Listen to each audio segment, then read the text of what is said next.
Effectivement, le kilomètre 5 aujourd'hui, comme je l'ai dit, c'est un point de blocage dans la politique du gouvernement. Un point de blocage, pourquoi? Parce que le gouvernement n'entend pas régler le problème centrafricain par les armes. Le gouvernement entend régler le problème centrafricain par le dialogue. Et c'est là, le chef de l'État, le Premier ministre, ne cesse de me le dire, moi qui ai la charge de la sécurité. N'utilisons pas les armes pour régler le problème centrafricain. Ce sont nos compatriotes. Je vous donne un exemple. Aujourd'hui, au kilomètre 5, le groupe le plus armé est au sein, en plein milieu de la population. En plein milieu de la population.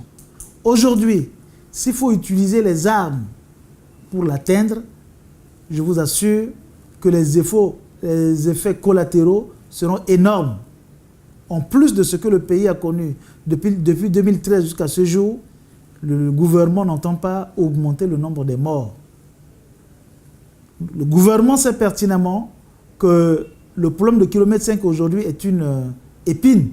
Épine, pourquoi? Parce que malgré tous les efforts, malgré les mains tendues, malgré tous les efforts, les démarches et autres entreprises, certains de nos compatriotes ne sont pas prêts à baisser les armes, ni ne sont pas prêts à s'aligner pour regarder dans la même direction que le gouvernement.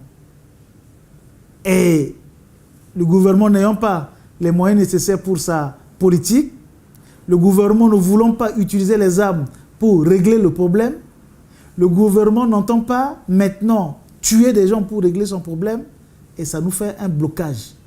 Aujourd'hui, le gouvernement est obligé de se retourner vers la MINUSCA pour dire à la MINUSCA qu'est-ce que nous devons faire pour y aller.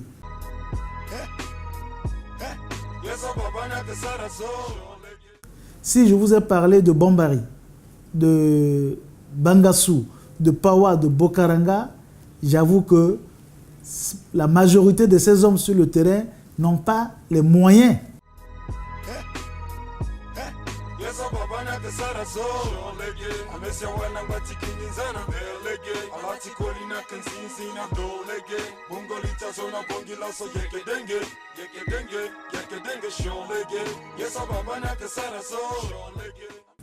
La majorité de ces hommes sur le terrain n'ont pas les moyens en armement pour pouvoir mener à bien leur mission régalienne. Et bien entendu, comme je l'ai dit, si l'armement s'est retrouvé au quartier, aujourd'hui c'est les bandits qui s'en servent. Et j'avoue que les bandits sont mieux armés que les policiers et gendarmes au jour d'aujourd'hui.